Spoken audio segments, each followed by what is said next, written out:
Terserah pemahaman kita tentang memperdalam Tai Chi, deepening dan broadening, meluaskan pengetahuan kita tentang Tai Chi, kita lanjutkan. Dan kali ini kita seperti yang lalu-lalu dengan The Tao of itu, kita akan mempelajari cara melatih anak raja itu. Ya.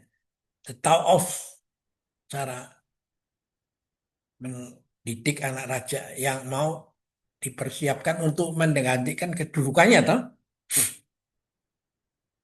Seperti pada waktu di dalam cerita di India, Siddhartha Gautama, putra mahkota, mau diharapkan menggantikan bapaknya, toh. Tapi dia balelo, nggak mau. Karena dia melihat ada hal yang penting, lebih penting. Yaitu mengapa menjadi tua, sakit, dan mati itu harus menderita. Ya, kalau ini nggak selesai, ya ngapain saya mimpin juga apa, kerajaan juga nih sebentar aja kan, paling beberapa tahun, dan setelah itu saya juga seperti ayah saya pensiun lagi, dan pengaruh saya hanya ada di situ-situ aja, di areal saya, daerah area saya toh. Jadi, nah, raja lalu mengirim anaknya pada seorang guru dan mengira akan dimulai mempelajari dan menghafalkan ayat-ayat kitab suci sebagai pedang langit kan, yang harus diturutin. Dan suara raja adalah suara Tuhan. Memang dibentuk cara pandang itu kan. Lagi tanya guru, ini mau diajarin apa? Dan berapa lama? Saya akan kirim ke hutan. Heh, hutan lebat itu. Bukan hutan yang bikinan, tapi hutan yang memang benar-benar masih apa original perawan itu. Wah, untuk apa guru? Udahlah, you sudah percayain pada saya, ya sudah jangan banyak tanya dah. Nanti lihat aja hasil kerjaan saya, katanya sang guru toh. Nah, setelah 3 bulan, gurunya hanya mengajukan pertanyaan simpel aja. Apa yang kau dengar di sana? Wah, suara binatang buas yang mengerikan, terutama di malam hari. Ya, yang gelap gulita, ya toh.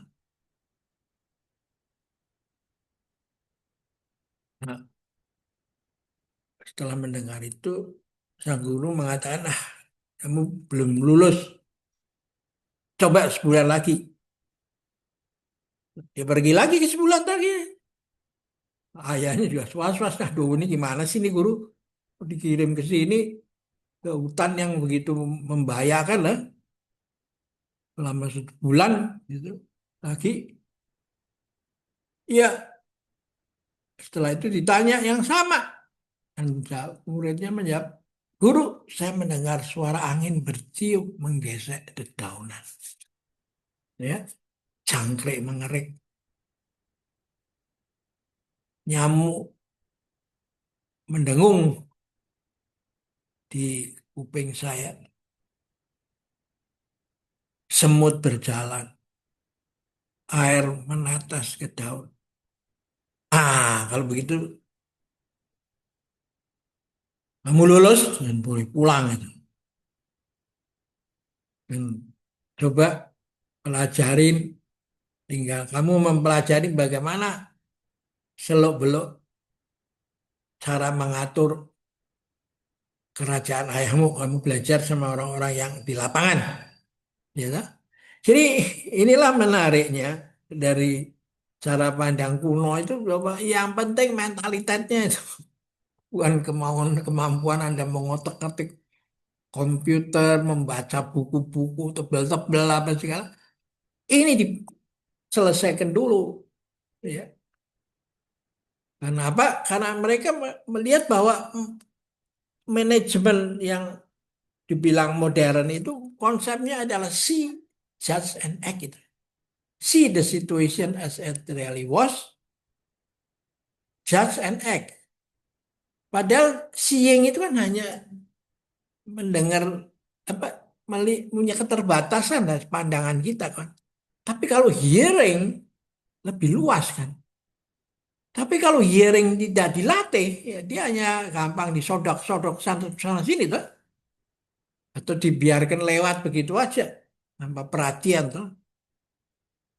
Jadi ilmu manajemen modern mengatakan listening, fokus dengerin itu pada yang mau kamu harapkan informasinya kan. Nah, di timur ini beda, lebih tinggi lagi. Kalau listening itu Anda fokus pada satu materi yang Anda anggap penting, tapi di luarnya Anda dianggap nggak penting. Padahal zaman sekarang ini kehidupan berubah dan berkelindahan, kait mengkait, sehingga apa saja bisa tiba-tiba muncul. Umpamanya ada kenaikan tarif, wah semua bidang usaha atau pemerintahan budgetnya kacau balau kan. Tiba-tiba ada satu selat karena perang di apa ditutup, wah mempengaruhi harga minyak dunia ya kan. Lalu panen kurang karena dibom semua. Jadi berbagai macam itu. Nah kalau cara pandang pendidikan Anda cuma hanya listening, fokus, tidak diajari the hidden connection, kelindahan dengan yang lain-lain, ya bagaimana Anda bisa memimpin kan? Ya. Nah, karena itu memang just hearing menjadi penting. Karena Anda mendengar aja. Siaga aja. Seperti orang berlatih tai chi dengan matanya ditutup tuh. Sehingga untuk bisa ning, hening, neng, meneng, menggunung, memahami masalahnya, lalu menang. Itu nggak ada lain jalan, Anda harus punya kemampuan untuk hening dan menang itu. Bukan membaca literatur yang semakin banyak, yang hanya memberikan kesibukan kepada yang punya otak. Kan? Dan akhirnya Anda akan terperosok apa di dalam apa kesasar di dalam hutan, in the jungle of books, di dalam hutan buku-buku ya. Oke, kita akhirin dulu pertemuan kita kali ini. Sampai jumpa lagi.